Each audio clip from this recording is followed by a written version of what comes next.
de tema del capítulo para mañana poder avanzarle lo más que se pueda. ¿Por qué es importante la historia clínica, muchachos? Es importante porque de acuerdo a nuestro interrogatorio, de acuerdo a nuestra exploración física, nosotros vamos a hacer llegar a una conclusión, a una impresión diagnóstica correcta. ¿Para qué? Para ofrecer un tratamiento adecuado a nuestros pacientes.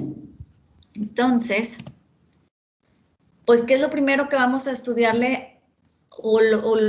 Tiene una secuencia, tiene un orden la historia clínica, no es preguntar ahorita si tuvo fiebre, luego la pregunta que sigue es, oiga, pues ¿qué edad tiene usted? Y si es mujer, ¿y cuándo le bajó su regla? No.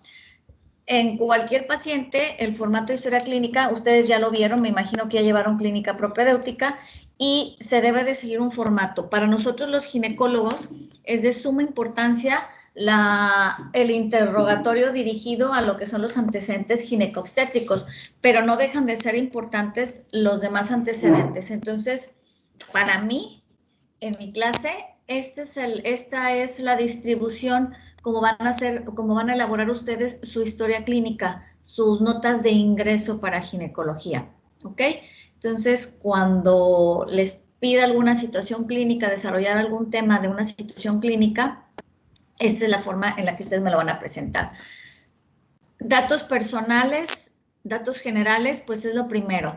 El nombre de la paciente, voy a hablar en femenino porque pues para nosotros los ginecólogos todo es femenino, chicos. Entonces, nombre de la paciente, el sexo de la paciente, sí es importante porque no son las mismas patologías en una mujer joven que en una mujer de edad avanzada en algunas situaciones clínicas. La edad de la paciente, pues nos marca también la pauta para nosotros poder clasificar algunas patologías ginecológicas. En la fecha y el lugar de nacimiento, pues para corroborar que los datos de edad la paciente nos los esté diciendo adecuadamente, que sean correctos, y ahí de entrada pues vamos evaluando también el estado cognitivo de la paciente. Si no corresponde la edad que nos dice con las fechas, pues entonces algo debe de estar pasando por ahí.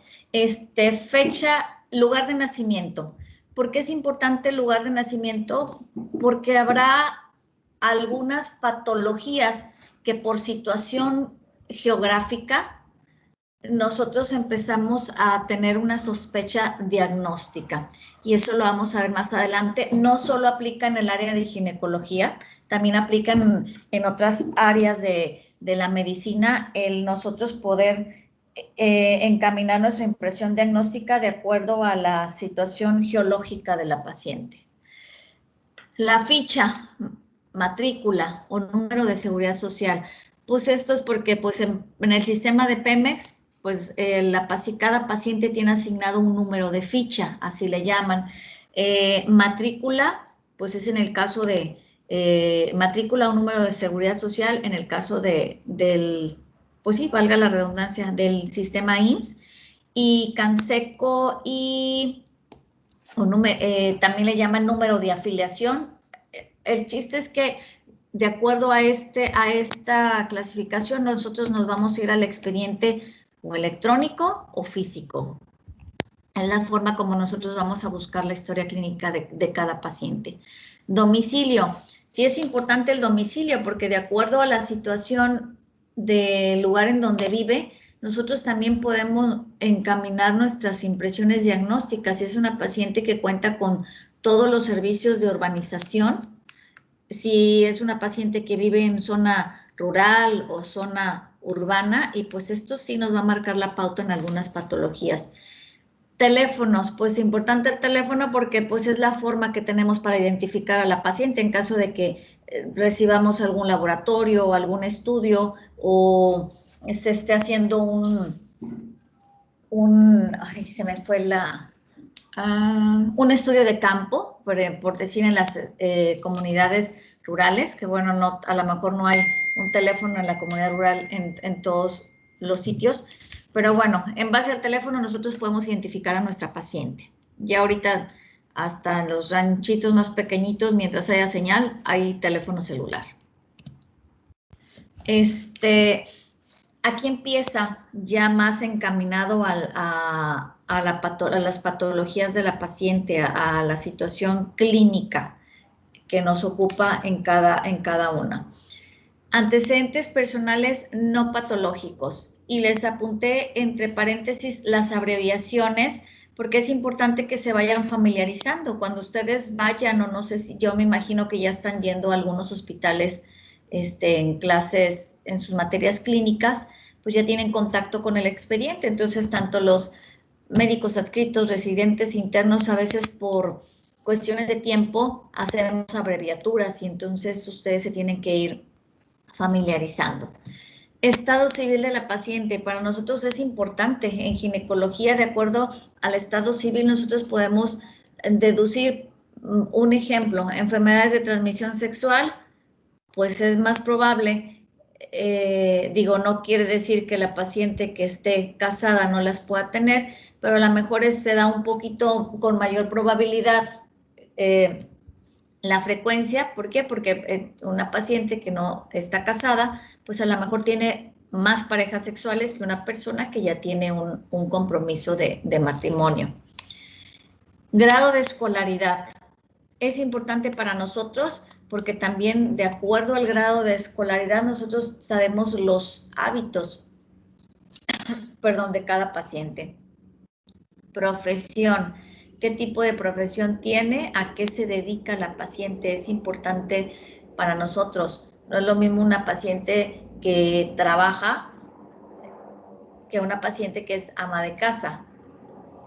Tipo de sangre, pues es básico para nosotros el tipo de sangre porque en caso de situaciones como síndromes anémicos, pues nosotros tenemos que tener en cuenta qué tipo de sangre es para poder hacer el cruce y transfundir. Si nosotros vamos a programar una paciente para cirugía, pues tenemos que tener su tipo de sangre y hay que educar a nuestros pacientes para que se lo aprendan. ¿Qué otra, en ginecología, en qué otra área nos es útil el tipo de sangre? Pues en el área de la obstetricia. ¿Por qué? Porque si nosotros tenemos una paciente que es negativo, en el caso de un embarazo y el esposo sea positivo, pues entonces tenemos toda la probabilidad de que se desarrolle la paciente una isoinmunización. Entonces sí es importante para nosotros el tipo de sangre, no solamente en la paciente ginecológica, sino en cualquier paciente. La religión. Pues pensarán qué nos importa si es católica, si es cristiana, si cree en Dios o no cree en Dios. Sí nos interesa, sobre todo en el caso de que los pacientes sean testigos de Jehová.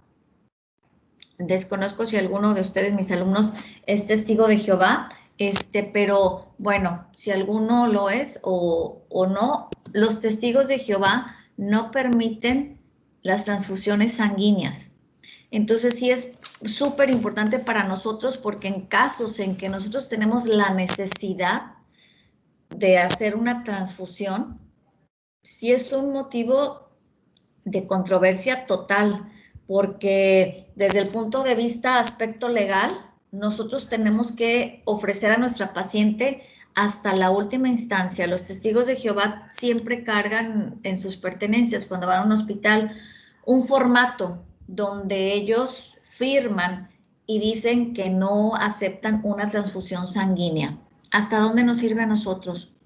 No nos sirve, no es un documento notariado que ante un caso de situación legal nos deslinde de una responsabilidad. Y bueno, yo creo que ahorita con los medios de comunicación, ustedes ya se habrán dado cuenta que ha aumentado, a lo mejor no el número de casos o de alguna manera sí, pero ha aumentado la difusión de las demandas y médicos que han ido a la cárcel, a lo mejor no todos en el aspecto de las transfusiones sanguíneas, pero sí no es algo que nos deslinde de responsabilidad y bueno, de repente esa creencia religiosa hace que el paciente no lo entienda. Sí ha habido casos en los que el paciente Dicen, no acepto la transfusión sanguínea, pero luego hay familias en las que no todos son testigos de Jehová. Entonces, el paciente si lo es y te deslinda no es garantía, porque no recuerdo bien, pero hay otras instancias en el marco de la ley en el que cualquier otra persona puede ir a poner otra demanda, por decir la vecina, mi hermano, mi sobrino. Pues mi tía necesitaba una transfusión de sangre y no se le hicieron. Y fue una negligencia porque se murió, entonces yo voy a proceder legalmente. Y aunque la paciente haya autorizado en ese formato que no acepta la transfusión sanguínea, la demanda del familiar procede. Entonces, para nosotros sí es bien importante el marco de la religión, sobre todo por esa situación. Vivienda, muchachos. ¿Por qué es importante para nosotros la vivienda? Porque si nosotros no tenemos una vivienda adecuada, con los servicios de urbanización, con la ventilación adecuada, con el número de habitaciones adecuada de acuerdo al número de integrantes de la familia, pues de aquí se nos van a derivar muchas, pero muchas patologías. La alimentación, pues también es importante saber cuál es la alimentación de la paciente para nosotros saber si nos estamos enfrentando a un paciente con un grado de desnutrición o con un grado de hidratación subóptimo, ¿ok? Toxicomanías, ¿por qué es importante la toxicomanía? Nosotros debemos saber si nuestro paciente es adicto o no es adicto, pues a fármacos, cocaína, marihuana, alcohol, tabaco, ¿ok? Todo esto es importante para nosotros porque de acuerdo a ello varias patologías se van a derivar. Los pacientes que son adictos a las drogas, pues cuando nosotros en el área quirúrgica se ofrece una anestesia, se necesitan a veces cantidades industriales para poder inducir el sueño en este tipo de pacientes. ¿Qué otra alteración nos da un paciente que es adicto pues, a las drogas? Se aumenta la cantidad del sangrado en un procedimiento quirúrgico. El paciente sangra muchísimo, los tiempos de sangrado se alargan. Entonces, sí es importante para nosotros saber si el paciente tiene toxicomanías. Zoonosis. ¿Por qué nos ocupa saber si el paciente tiene perros, tiene gatos, tiene pájaros, tiene algún tipo de animal? Pues en ginecología para nosotros es importante si nuestra paciente convive con gatos. A ver, ¿quién me contesta? ¿Qué puedo esperar o en qué me afectaría saber si mi paciente que está en la consulta convive con un gato? Y es una paciente en edad fértil y ya casi les estoy diciendo todo. La toxoplasmosis puede ser transmitida en los bebés. Ok, pero no nada más en los bebés. ¿Qué me ocasiona la toxoplasmosis en mi paciente joven en edad fértil? Fertilidad. Y datos de infertilidad, exactamente. Entonces, para nosotros sí es importante. Pues bueno, importante en el área de la obstetricia, pero pues también pacientes, digo, fuera del área de la ginecología, hay muchas alteraciones dermatológicas que se derivan por la convivencia de las pacientes con diferente tipo de animales. Entonces, pues es importante para nosotros. Esquema de vacunación. ¿Por qué es importante para nosotros la vacunación, muchachos? A ver, ¿quién me contesta? En el área de la ginecobstetricia. Porque hay ciertas vacunas que se tienen que poner meses antes de quedar embarazada o en ciertos periodos del embarazo, porque si no pueden causar alteraciones. Ok. A nosotros en el área de ginecología, más bien es en el área de la obstetricia, en donde está encaminado el esquema de vacunación. En el área de la obstetricia, ¿qué tenemos que tener en cuenta? Que nuestra paciente tenga las vacunas de el tétanos, de la difteria, el toxoide tetánico y el diftérico. si la paciente ya cuenta con este esquema de vacunación, nosotros vamos a hacer un refuerzo durante el embarazo, ¿ok? Actualmente se agrega el esquema de vacunación en la paciente embarazada porque nos complica los embarazos y lleva a nuestra embarazada hasta la muerte, y me ha tocado, he visto paciente muerte materna por la influenza, muchachos. Se agrega el esquema de vacunación de la embarazada, lo que es la vacuna contra la influenza. Y en la paciente ginecológica, ¿qué vacuna es importante para nosotros? Saber si la tiene, si no la tiene y si se la vamos a aplicar o no. La vacuna del VPH. Exacto. La vacuna del virus del papiloma humano es importante para nosotros. De hecho, todos los pacientes, todas las personas que se van a estudiar a Estados Unidos tienen que presentar, es uno de los requisitos, y si el esquema de vacunación no está completo, no se les autoriza el permiso de estudiantes a las personas que pretenden estudiar en Estados Unidos. Y parte de ese esquema de vacunación es la vacuna del VPH en las jovencitas. Entonces, sí es importante, no solamente en el área externa, a que si la paciente tiene una patología o no. Para nosotros que estamos estudiando una paciente por alguna patología, sí nos es importante, sobre todo si estamos nos estamos enfrentando a una detección oportuna de cáncer, saber si la paciente tiene la vacuna o no. Esto sería los antecedentes personales no patológicos. ¿Tienen alguna duda hasta aquí? ¿Consideran que hay que agregar algo que a lo mejor a mí se me pasó y ustedes estudiaron? No, doctora, solamente en el caso de que nos hablaba sobre la religión. Ajá.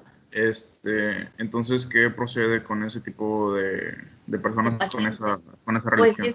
Pues es una controversia, porque si el paciente, hay lugares, y no debería de ser porque también no es lo correcto, pero a mí me tocó en el servicio social, donde el suero lo cubrían con, pues, con bolsa negra o algo donde no se notara que la paciente se estaba hemotransfundiendo. Si la transfusión, si el hecho de la anemia no pone en riesgo la vida de la paciente, nosotros tenemos que valorar el estado hemodinámico de la paciente, pues entonces a lo mejor podemos obviar este tipo de situación. Cuando el estado de la paciente es crítico, ¿qué tenemos que hacer? Pues en un hospital consensuar, hacer un consenso, una junta del comité de morbimortalidad para nosotros poder decidir si se transfunde o no se transfunde. ¿Ok? En caso de que haya riesgo en la vida de la paciente. Vamos a pasar a los antecedentes heredofamiliares, ¿ok? Diabetes, hipertensión, hipertiroidismo, alteraciones inmunológicas. Para nosotros sí es muy importante, muchachos, porque recordemos que los antecedentes de nuestros familiares crónico-degenerativos a nuestras pacientes, sobre todo las obstétricas, sí nos va a complicar, porque aumenta la incidencia de probabilidad de que mi paciente pueda desarrollar diabetes e hipertensión, ¿ok? Las alteraciones inmunológicas, pues también para nosotros son importantes. Si los papás, hay el antecedente de artritis reumatoide, de lupus, pues entonces mi paciente tiene también cierto grado de probabilidades de desarrollar en el transcurso de su vida este tipo de alteraciones, y sí nos van a complicar el desarrollo de nuestras enfermedades, sobre todo en el área de la obstetricia. Pacientes con antecedentes oncológicos, cáncer de mama, cáncer cervicouterino, cáncer de endometrio, cáncer de ovario. Digo, hay todo tipo de cáncer, pero en el área de la ginecología, pues es el cáncer que me va a ocupar a mí hacer hincapié. No quiere decir que los demás tipos de cáncer pues no me interesen, pero ¿por qué es importante para mí este tipo de antecedentes oncológicos? ¿Quién me contesta la pregunta?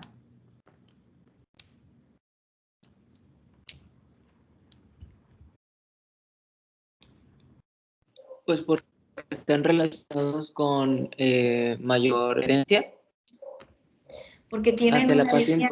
tienen una línea directa en herencia. Cáncer de mama en línea directa, mamá y hermanas, pues hay una alta probabilidad de que mi paciente desarrolle en el transcurso de su vida este tipo de cáncer. Por ejemplo, en la conducta a seguir en la paciente con cáncer de mama, que tiene antecedentes en mamá e hijo, se supone que a partir de los 40 años nosotros tenemos que solicitar una mamografía una vez al año a nuestras pacientes.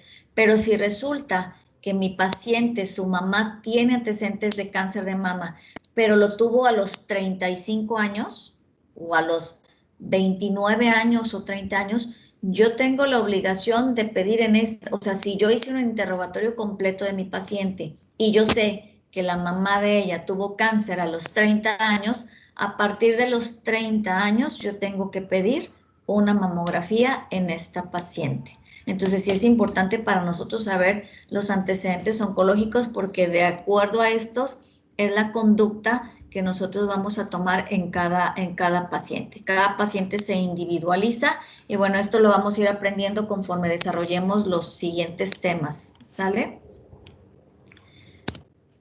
¿Dudas en cuanto a antecedentes heredofamiliares? Nos vamos un poquito más rápido, pues es algo que ustedes ya vieron, es un pequeño repaso. ¿Ninguna duda? Ok. Doctora. Antecedentes personales patológicos, pues aquí ya empieza así como que más el foquito rojo, lo que más nos interesa a nosotros encaminado a la patología que trae la paciente. Crónico-degenerativos, diabetes, hipertensión, obesidad. Son de suma importancia, sobre todo en mi paciente embarazada. Si mi paciente ya es diabética, ya es hipertensa o tiene sobrepeso y obesidad, antes de que desarrolle el embarazo, porque entonces los estudios diagnósticos, la línea de manejo va a ser un poco diferente a nuestra paciente del resto. ¿No? Este tipo de padecimientos en la paciente, ya nada más por el solo hecho de ser diabética, ser hipertenso, tener obesidad, hace que yo clasifique a mi paciente en un embarazo de alto riesgo, ¿ok? Alteraciones endocrinas, pues también son de suma importancia, también con tener hipertiroidismo, hipotiroidismo, yo ya clasifico a mi paciente que es una paciente que está cursando con un embarazo de alto riesgo. Las enfermedades de transmisión sexual para nosotros también son importantes, aquí no solamente en la embarazada, también en la paciente ginecológica, porque yo de acuerdo a esto voy a poder diferenciar o hacer una diagnóstico en el caso de que mi paciente llegue por una alteración en genitales, pues si la paciente tuvo antecedente de sífilis, gonorrea, herpes, virus del papiloma, pues entonces yo puedo hacer un diagnóstico diferencial, y dar el manejo, el tratamiento adecuado. Enfermedades autoinmunes, lupus, artritis reumatoide, también es importante para nosotros, muchachos. Este tipo de padecimientos complica los embarazos y nos clasifica el embarazo también en un embarazo de riesgo. Las alteraciones hematológicas igual. Antecedentes alérgicos también son importantes para nosotros. Esto no solo en las pacientes obstétricas, sino también en las pacientes ginecológicas. Tengo que tener mucho cuidado con el tipo de fármacos que voy a ofrecer como terapia a mis pacientes. Traumatológicos, pues sí, obviamente nos interesa saber si ha habido alteraciones óseas, fracturas. ¿En qué pacientes va más encaminado estos antecedentes? Si mi paciente tuvo una fractura, ¿quién me contesta la pregunta? ¿En adultos mayores? Ajá, ¿por qué, doctora? Pues porque suelen tener caídas y lesionarse la cadera. Ok. En mi paciente mujer específicamente? ¿Por qué me interesa? ¿A qué me haría despertar ¿en qué pensaría yo si tengo una paciente de 65 años y de repente se brincó un escalón y de una caída sencilla tuvo una fractura en cadera, como lo acabas de Un mencionar? prolapso en la osteoporosis. Sospecha de osteoporosis. Más bien, no, prolapso no, doctora. Sí, exacto, es correcto. Yo ya estoy pensando que tiene una fractura patológica y por la edad de la paciente, yo ya tengo que pedir una densitometría ósea porque muy probablemente la paciente o tiene osteopenia o tiene osteoporosis. ¿Ok? Entonces sí es importante en el área de la ginecología los antecedentes traumatológicos. Antecedentes quirúrgicos, pues son de suma importancia porque puede ser que no haya habido procedimientos quirúrgicos en el área de la ginecología o de la obstetricia, pero de todos modos, si la paciente tuvo una apendicectomía, si la paciente tuvo una cirugía por resección intestinal, si la paciente tuvo una cirugía de vesícula, una colecistectomía, tenemos que investigar el abordaje, si fue laparoscópico, si fue una cirugía abierta. En nuestras pacientes que tienen múltiples cirugías, cuando yo voy a hacer una cirugía, yo espero encontrar adherencias intestinales o adherencias de intestino a peritoneo, a pared o incluso a las estructuras pélvicas. Y nos ha tocado el caso de tener, nosotros lo llamamos pelvis congeladas, por las múltiples adherencias de la paciente que ha sido sometida a una cirugía anterior. Entonces, sí es importante para nosotros saber si la paciente tiene cirugías previas. ¿Alguna duda? ¿Antecedentes personales patológicos, chicos? Ok. No, doctora, muchas gracias. Antecedentes ginecobstétricos. Pues bueno, aquí viene lo que más necesito saber yo de mi paciente. Es un interrogatorio. Me faltó mencionarles, chicos, al inicio de la historia clínica, nosotros tenemos que consignar cuántos tipos de interrogatorio existen. ¿Quién me contesta esa pregunta? 2. A ver, ¿cuáles son? Uno es el dirigido y el otro es como el que se le hace al acompañante. Ok. ¿En qué casos se lo hago al acompañante, doctora? Cuando el paciente está indispuesto.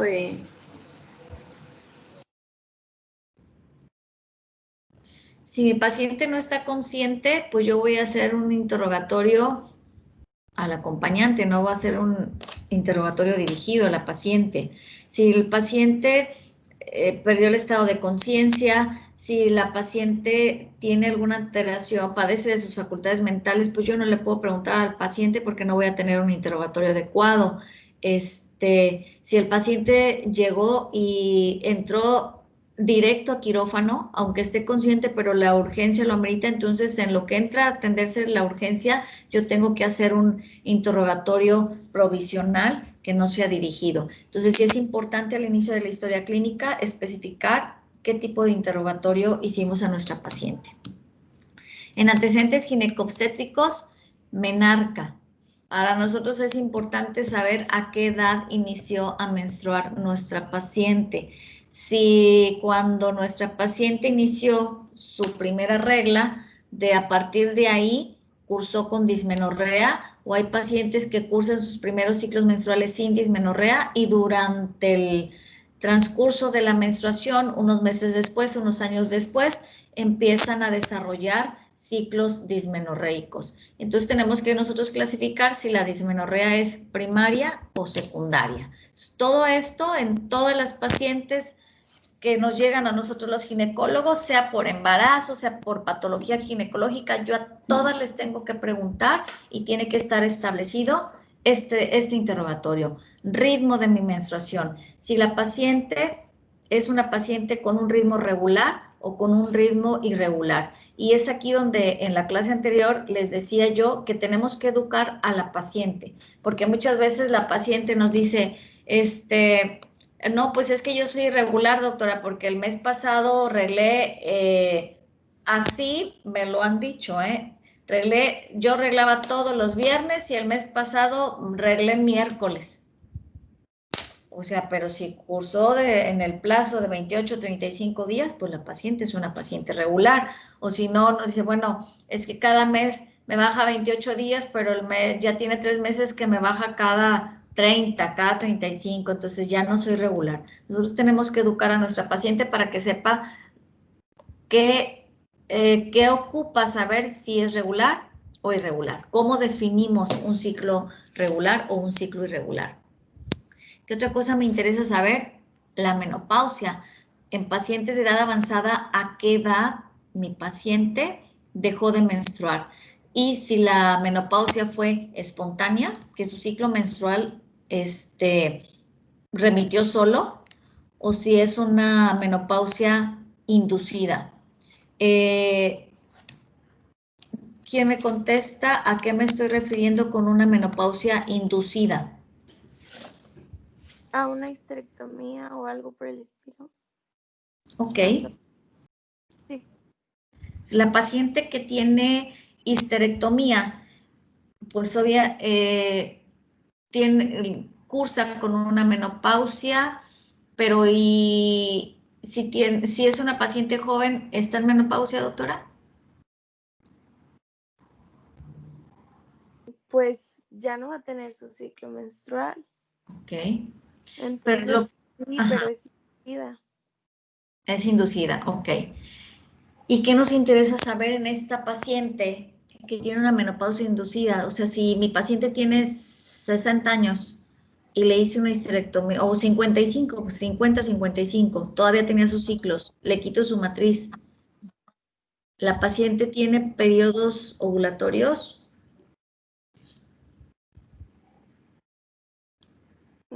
Si en una paciente que tiene 40 años o 30 años y le tuvimos que quitar su matriz, pues está en menopausia inducida, pero la paciente está en edad fértil y mi paciente sigue ovulando. Entonces, por eso va el interrogatorio dirigido en este tipo de pacientes, porque si es una paciente en edad fértil, si yo voy a hacer una histerectomía, yo tengo que checar si, si es una paciente joven, decido retirar ovarios o no retirar ovarios. ¿Por qué? Porque no voy a someter a la paciente a un déficit de la función ovárica donde ya no me produzca estrógenos. Entonces, aunque la paciente tenga o no menopausia, presencia de ciclo menstrual, sí le voy a afectar porque entonces mi paciente va a tener trastornos vasomotores, ¿ok? A una edad corta, a una edad en la que no debería presentar trastornos vasomotores. Para nosotros es de suma importancia y de cuidado saber si mi paciente a lo mejor ya no tiene ciclo menstrual, pero conserva sus ovarios o conserva uno. Uno suple la función de los dos en la producción de los estrógenos.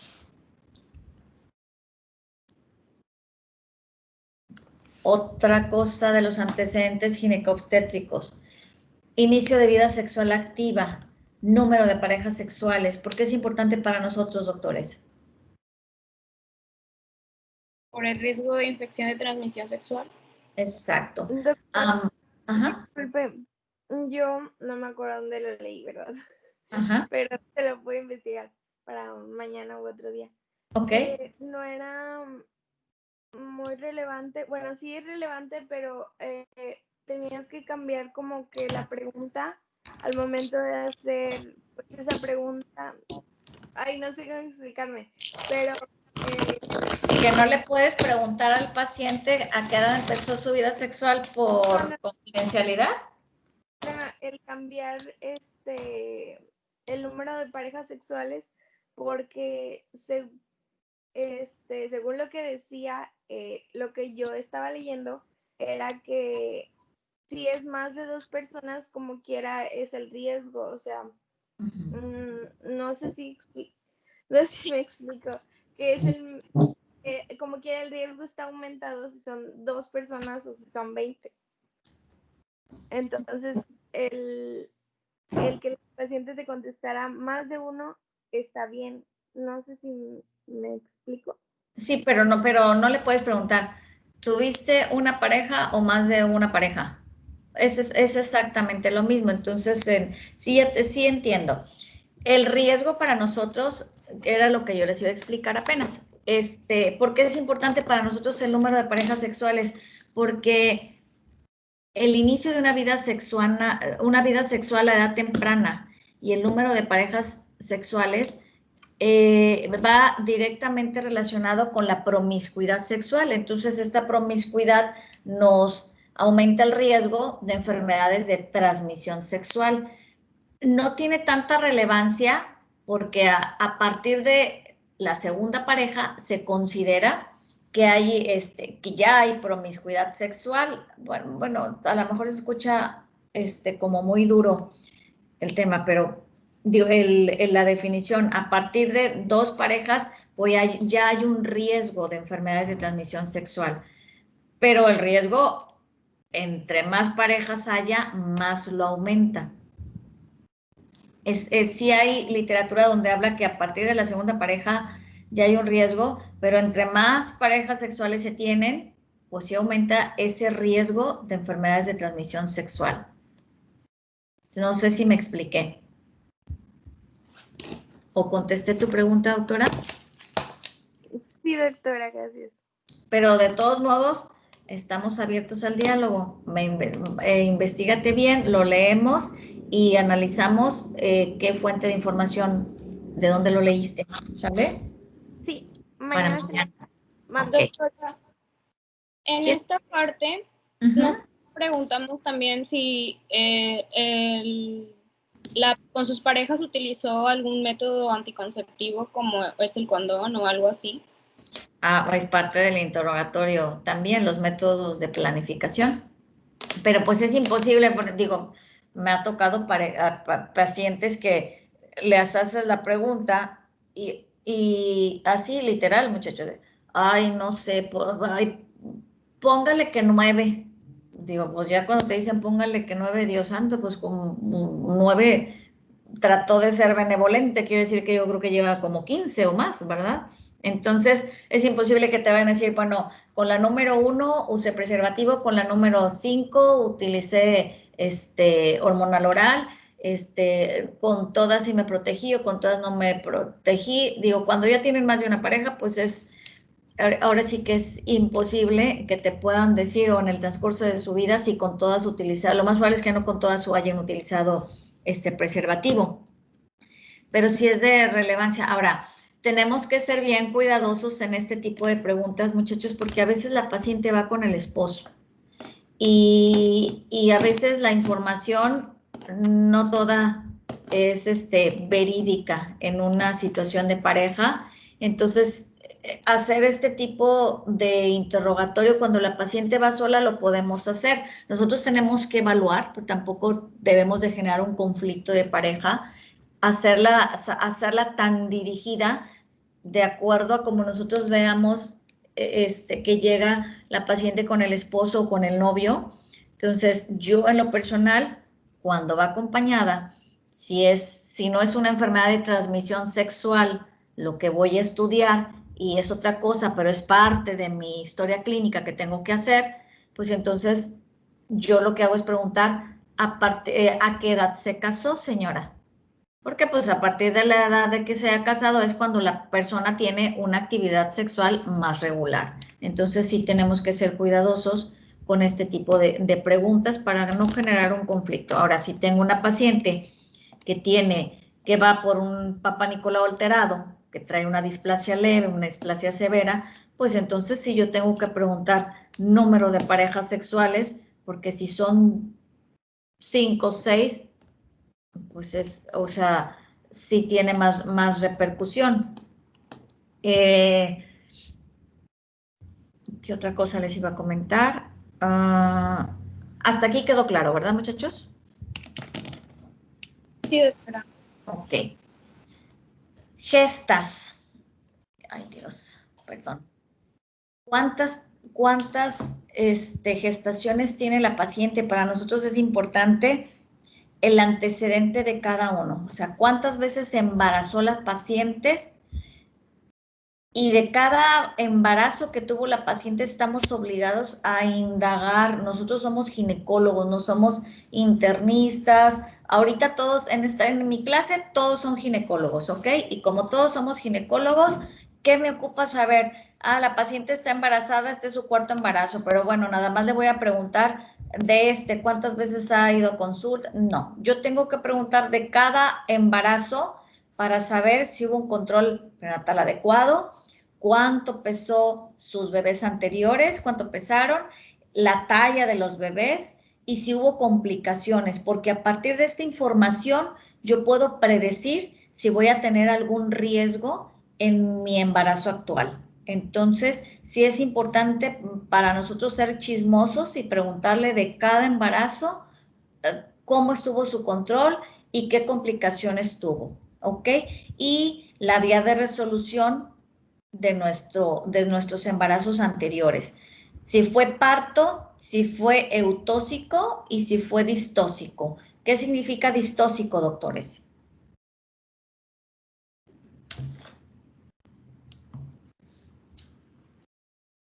¿O qué significa eutóxico?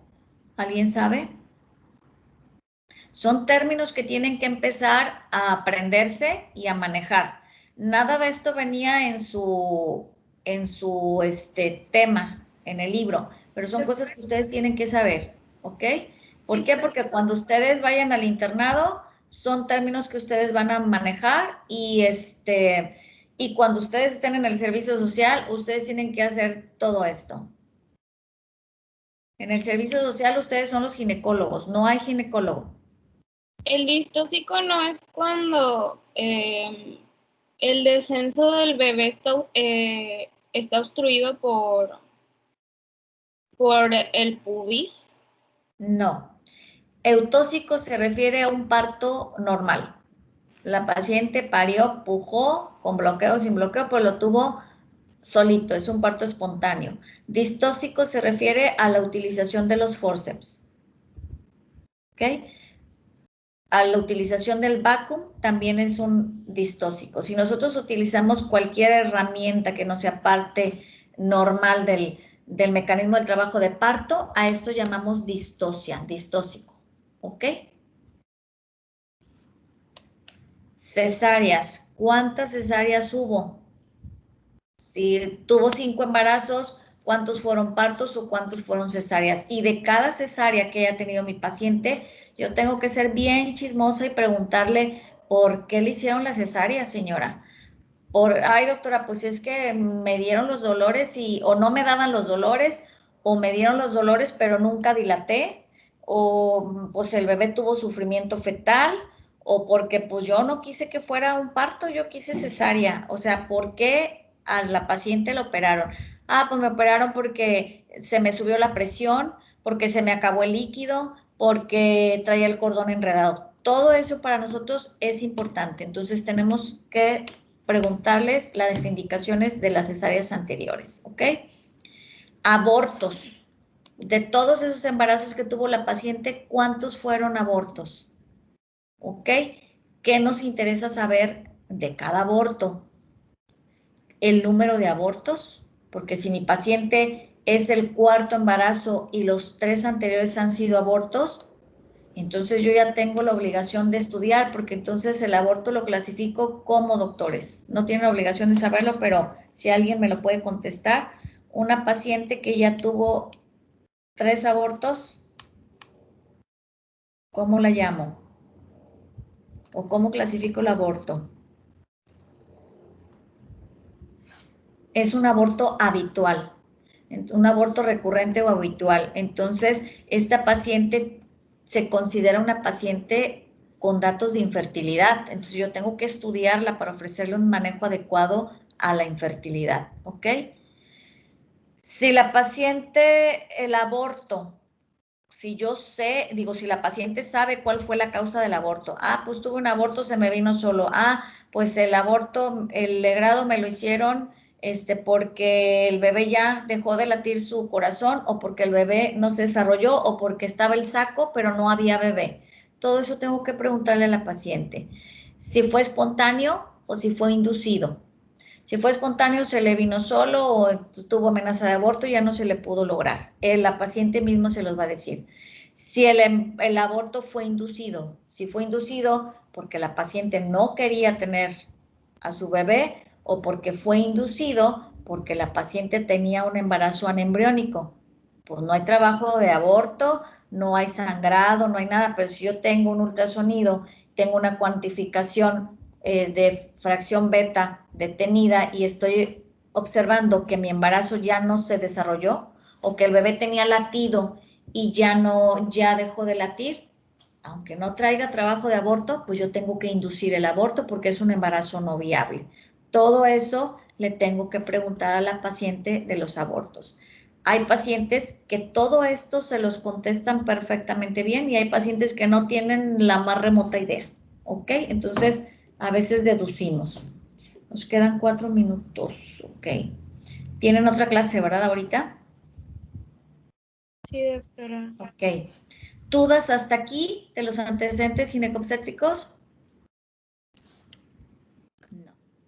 Antecedentes ginecobstétricos, ¿qué otra cosa nos importa saber? En la paciente embarazada, aunque no sea embarazada, ¿cuándo fue la fecha de última regla de mi paciente?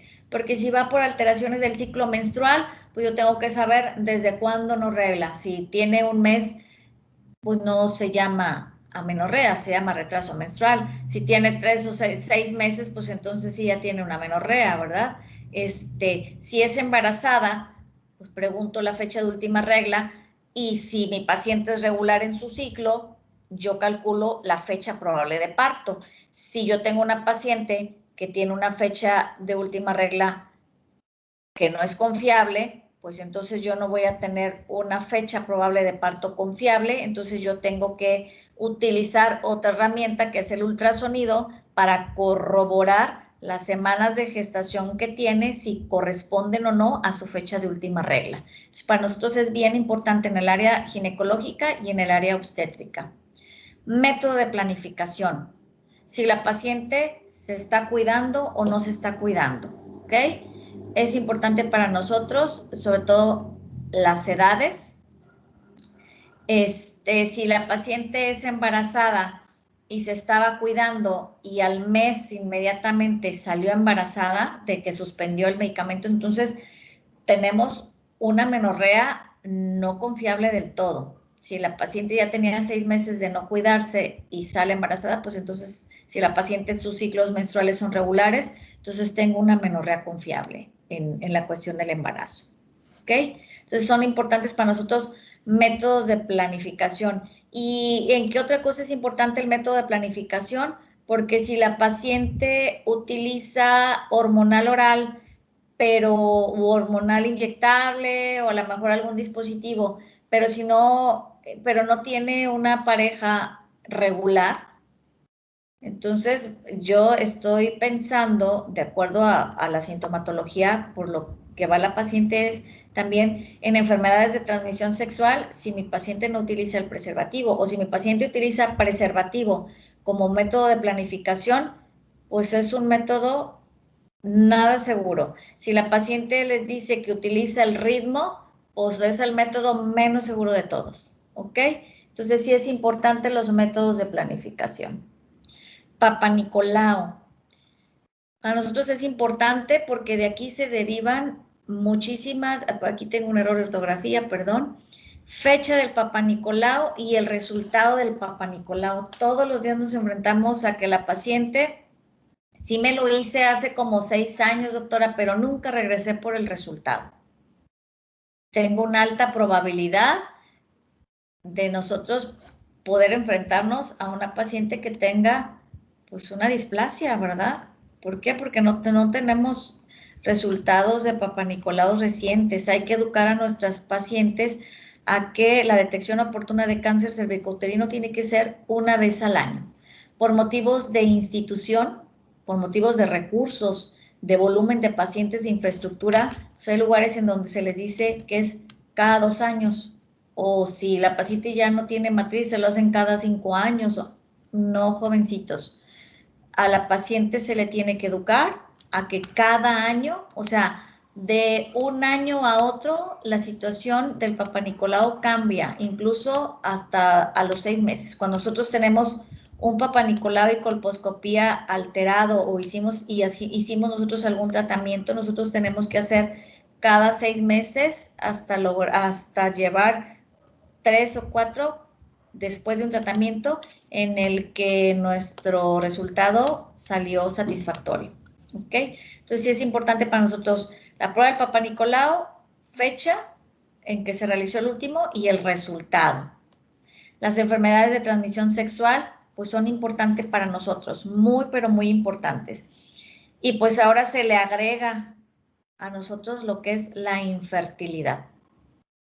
¿Sale? Si la paciente tiene antecedentes de tratamiento en los embarazos por infertilidad, en los embarazos anteriores, o si está en tratamiento para infertilidad porque no se puede embarazar la paciente. Chicos, ya se tienen que ir, ¿verdad? Sí, Son las 10. Bueno, ya esto es súper corto. Mañana terminamos bueno, 5, ¿se pueden tardar 2 minutitos? Lo que pasa es que tenemos la siguiente clase. Bueno, mañana terminamos y ahorita por WhatsApp les paso porque ahora el tema va a ser un poquito más largo para poder irnos reponiendo con los días que no tuvimos clases, ¿sale? Ok. Al ratito les mando por WhatsApp Sí, para mañana el tema, ¿sale?